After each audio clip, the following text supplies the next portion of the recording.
This is Nightly Business Report with Tyler Matheson and Sue Herrera. Not too hot, not too cold, but today's jobs report may not be just right either. And now it's up to the Federal Reserve to decide if the time to hike is fast approaching.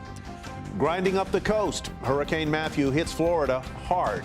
We'll assess the damage and give you the latest on this mammoth storm. And Bright Idea, meet the entrepreneurs who are taking the frustration out of pharmacy visits so you can get the medicine you need quickly. Those stories and more tonight on Nightly Business Report for Friday, October 7th. Good evening, everyone. I'm Tyler Matheson. Sue Herrera has the evening off. We begin tonight with jobs, an issue important to Wall Street, to Main Street, and of course to Washington.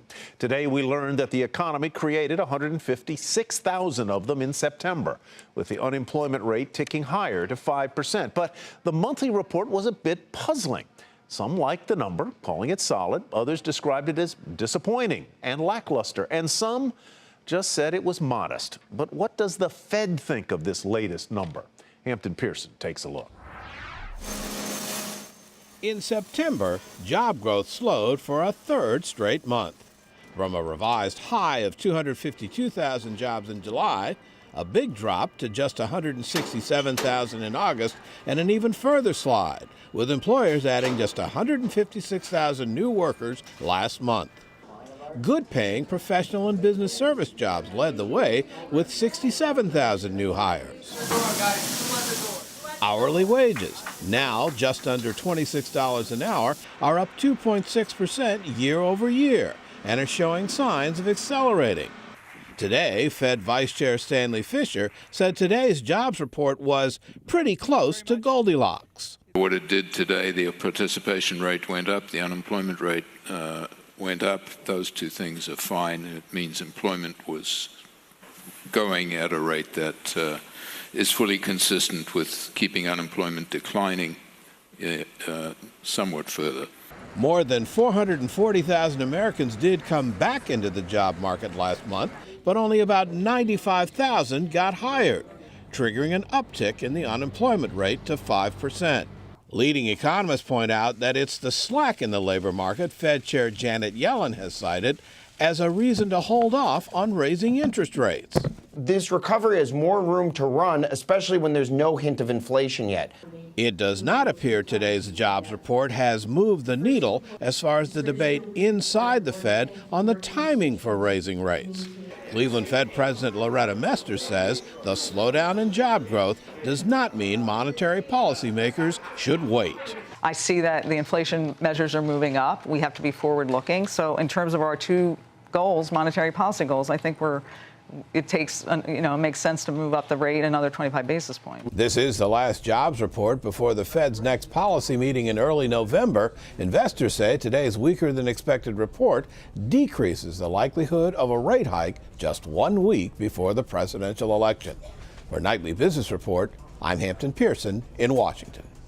Ethan Harris joins us now to talk more about today's jobs report and what he thinks it will mean for the Fed. He's co-head of global economics research at Bank of America Merrill Lynch. Ethan, welcome back. Good to have you with us. I want to look at one number within the number, and that was something that Hampton just mentioned, and that was the number of new job seekers who came sort of off the bench and into the market. That was one of the reasons the unemployment rate went higher, but isn't that really a good sign that people are feeling more optimistic about their job prospects? Yeah, I mean, this was a good report. I mean, you had two pieces in it that I liked. One was that wage increase. We're finally getting out of this 2% rut we've been in for wage growth. And the other was the participation rate. People coming back, feeling more optimistic about the job market and willing to look for a job. So that's a sign that we're in the later stages of healing in the labor market. So does this imply anything to you about the third quarter economic growth numbers? We've had growth that's been 1%, 1.5%. Is the third quarter likely to be better? Yeah, I mean, we had a pretty soft start to the year as companies cut back a lot on their inventories and cut back on production.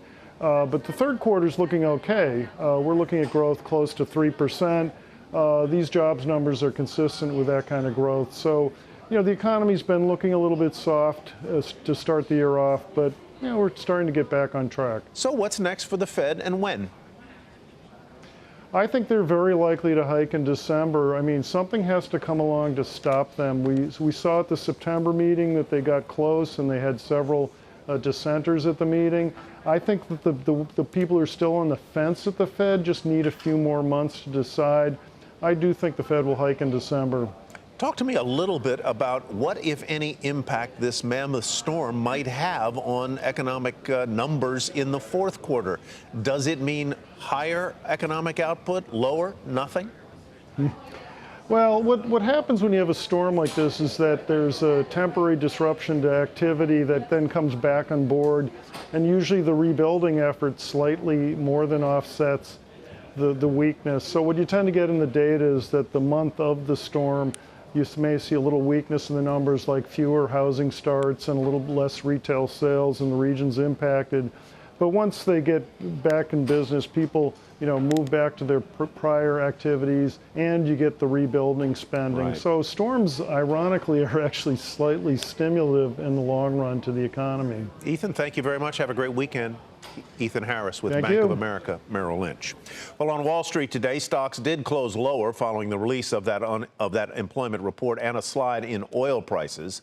The Dow Jones Industrial Average fell 28 to 18,240. NASDAQ off 14. The S&P 500 lost 7. For the week, stocks suffered their first weekly decline after 3 straight weeks of gains. Well, Hurricane Matthew battered parts of Florida, though it could have been a lot worse. That said, there was a tremendous amount of damage and power loss. Morgan Brennan is in Daytona Beach tonight. This is Atlantic Avenue in Daytona Beach, and as the worst of Hurricane Matthew has pushed through here and is heading north along the coast, we're getting an early look at some of the damage here in the area. Now we've got cars beginning to move through, mainly first responders, a lot of fire trucks, police cars, and utility trucks. The street signs, or street lights I should say, are still out. On the next block, you even have a business where the entire roof was torn off. Throughout the area, we have debris everywhere, including, take a look at this big piece right here behind me. Where did this come from? Across the street. The Hilton Hotel. This is as part of the facade was ripped off during the storm. Those 2 holes flanking the signage were windows. At least one of those windows came crashing down and smashed to smithereens over here in the landscaping. This is the hotel where we have been staying all day, and this is just the damage in the front. On the other side of the hotel, the beach side, even more damage. You have flooding due to storm surge earlier in the day, waves that came up over the beach wall, ripping the guardrail on that beach wall. We had a dock that detached and floated down into the surf. The historic Campbell Clock Tower sustaining damage as well. Something of a landmark in this area with some of the clock faces cracked and pushed in. And all of this is just the outside of this particular property.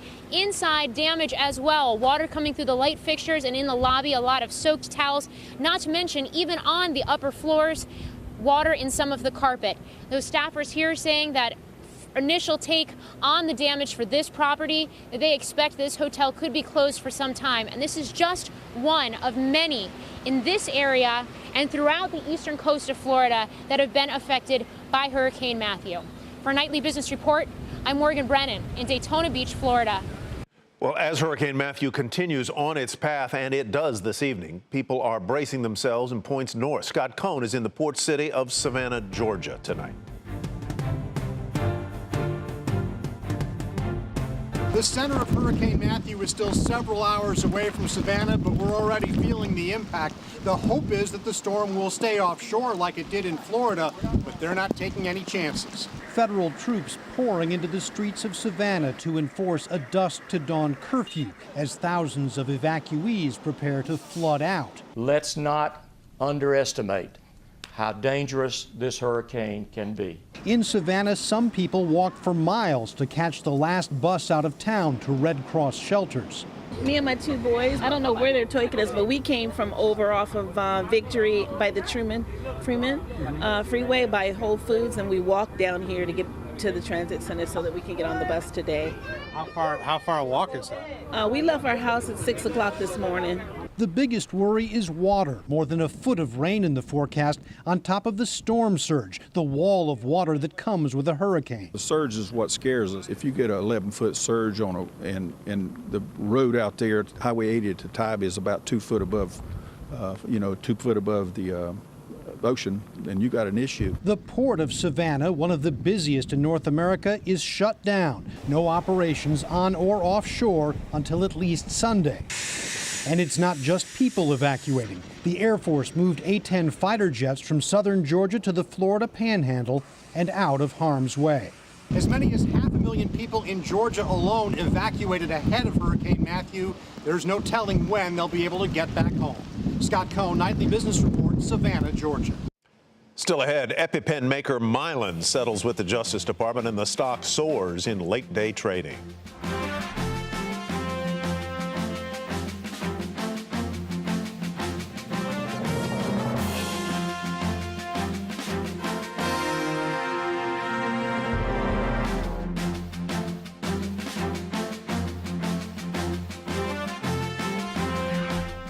Mylan agrees to pay $465 million to settle Justice Department charges it overcharged Medicaid for its EpiPen treatment.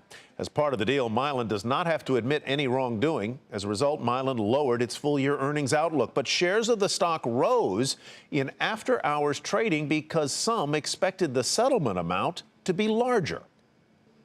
The U.S. has officially accused Russia of political hacking to interfere with the upcoming elections. The Office of the Director of National Intelligence and the Department of Homeland Security say they are confident that the Russian government directed the recent attacks against the Democratic National Committee and others. The U.S. added that given the scope of the breaches, only the most senior Russian officials could have been behind them. The election is less than a month away, and the race is tight in the key battleground state of Ohio, where there's a clear division among voters. I'm going to vote for Hillary. You know, why are you voting for Hillary? I think she's a better choice. And what's your biggest issue? Competency. I'm going to vote for, not for Clinton, that's for sure. You're not voting for Clinton? Yeah. So that means you're voting for Donald Trump? Yep. Why are you voting for Donald Trump? Because he aligns with my political values. The economy, of course, an important, maybe the key issue in the Buckeye State, and that's where we find Andrew Ross Sorkin.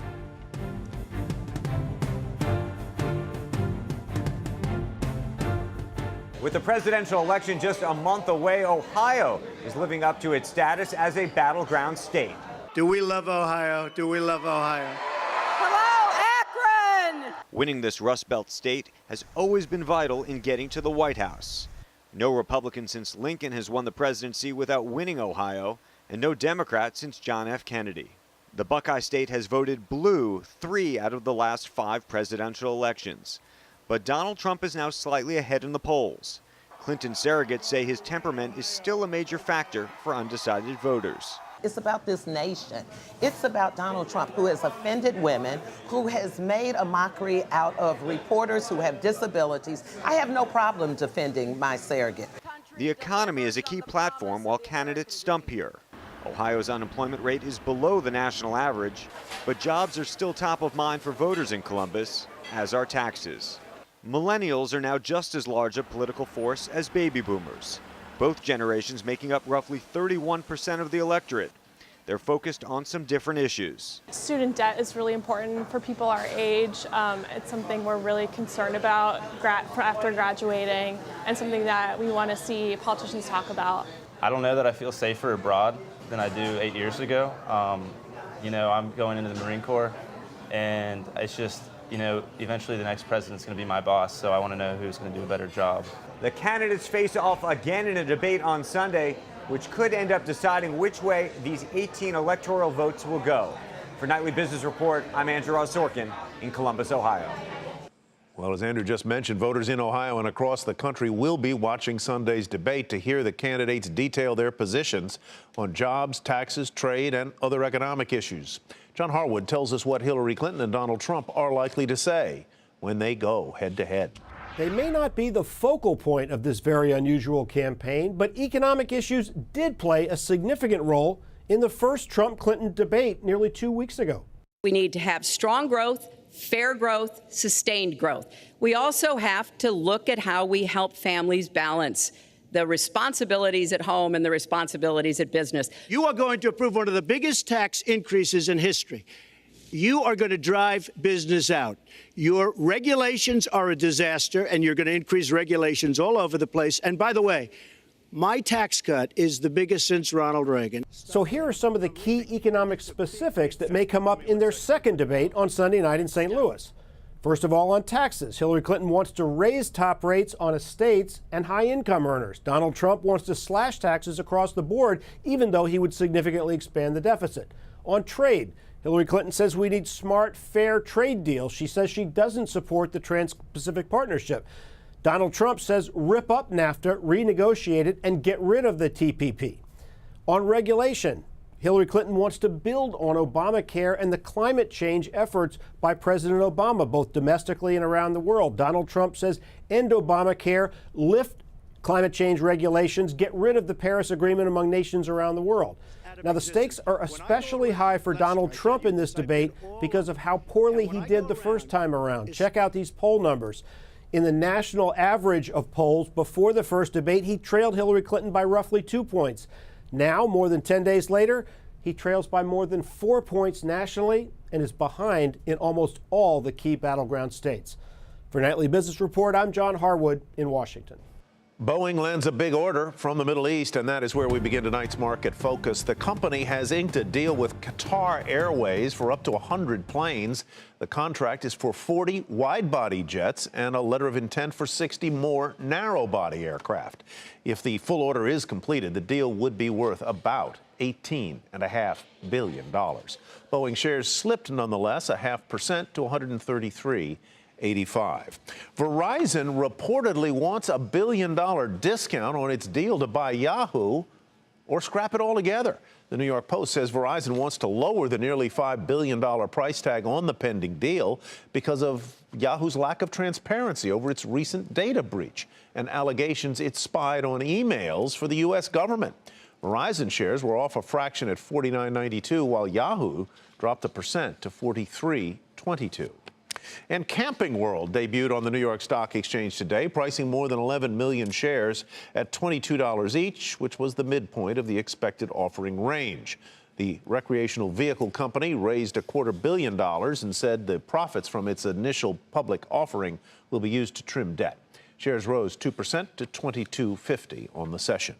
Pivotal Research downgraded Tyson Foods from a buy to a sell, saying a class action lawsuit filed earlier this month against the meat producer over a potential price-fixing scheme could pose a problem for the company. Pivotal also slashed its price target to $40 a share, down from $100. Tyson off nearly 9% at $67.75. Well, our market monitor likes metals and energy stocks, among others, and has names she says have rebounded nicely, in some cases from a year ago. This is her first time on the program, so please welcome Donna Wilson with Invesco Quantitative Strategies. Donna, welcome. Good to have you here. Thank you. So what did you think of the jobs number today, the overall report? Pretty much uneventful. I know the market reacted somewhat negative to it, but generally I think that when you look under the hood and look at the details, it was a solid report. It's been a pretty good year for the market, and you've got some stock picks that have done pretty well, and in one case has doubled so far this year. Let's start with your big one, which you say is kind of a more safety play. It's going to split in two soon. Tell me about it, which one it is and why. Alcoa. So we like Alcoa. It has really strong, the management has made some really good decisions in terms of splitting the company into two separate organizations. That is should lead to good kind of value play going forward, unlock the value that's there. Better to buy it now or to wait until it splits? Oh, Now's the time to go. Yeah, absolutely. So you think this transformation is a good move? It's a good move, and I also think it's not just a commodity play. They are going to truly benefit from the growth in the aerospace industry, and that's a key component of their growth strategy. Number 2 is a mid-cap stock. We'll call Alcoa a big cap. It's called Commercial Metals. Tell us what they do and why you like it. Commercial Metals primarily makes steel bars that reinforce concrete masonry structures. We believe that it's a great infrastructure play. They're also going to benefit from anti-dumping tariffs that were levied this year against China. So it's going to create a more level playing field for them here in the U.S., blocking China and allowing them to compete and really benefit from that infrastructure in the build out in the U.S. Sun Belt. These first 2 picks, Alcoa down a little bit over the past 12 months, Commercial Metals up a little bit. We'll call them flat-ish, okay? Your next one, Encana, an aggressive play, up 100% this year, or 1 year up 28%, but it's a strong performing stock. It's a strong performing stock. What we really like about this name is that they have great acreage, Permian Basin, Montney, Duvernay, so good acreage, good producing acreage. They just did a equity offering, and that has raised significant capital for them to shore up their balance sheet, invest in future growth. And from that perspective, we believe that the next 3 to 5 years, they have huge potential to produce from their wells. So Encana, Commercial Metals, and Alcoa. Donna, thank you very much. Thank you. Appreciate it. Sure. I'll have you back. Donna Wilson with Invesco Quantitative Strategies. All right, coming up, ever go to the pharmacy only to find out there's a problem with your prescription? It might not be covered or even paid for at all. One startup found a solution and turned it into a fast-growing business. His bright idea is next.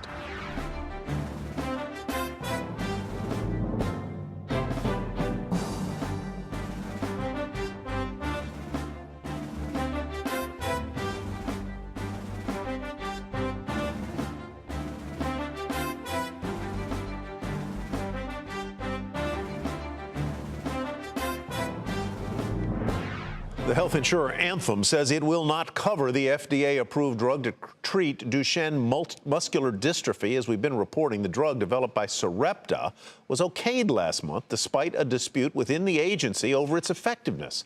Anthem, the nation's second largest insurer, calls the drug experimental.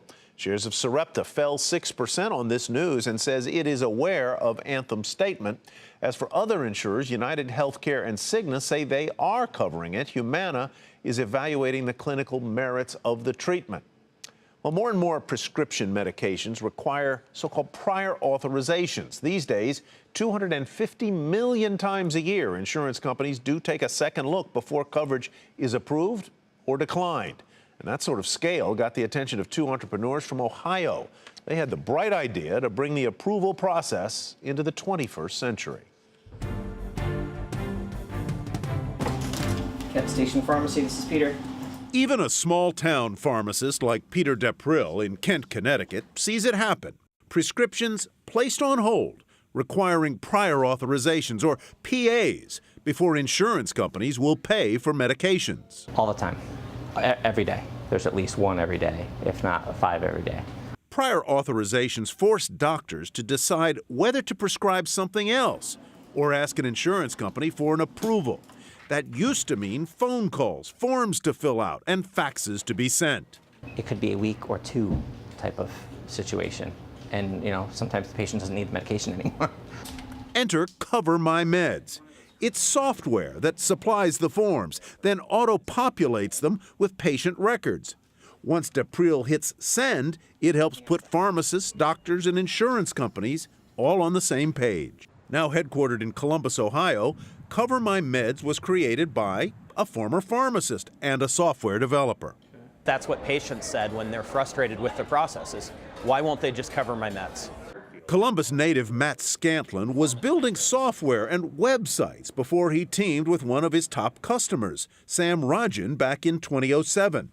At the time, Rajan was helping to run a successful pharmacy benefits manager. The aha moment for us is when we decided to put a prior authorization on multiple sclerosis drugs. We found that 40% of our patients never went on the drug. He learned that most feared they couldn't afford to pay for the drug without coverage. It became imperative then to simplify and speed up the approval process. Instead of sending patients off to fend for themselves, Rajan and Scantland wanted to tell patients, okay, we've got this for you.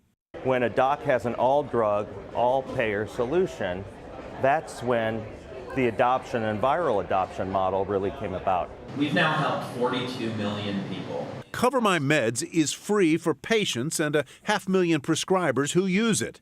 It's also free for the 47,000 pharmacies using it.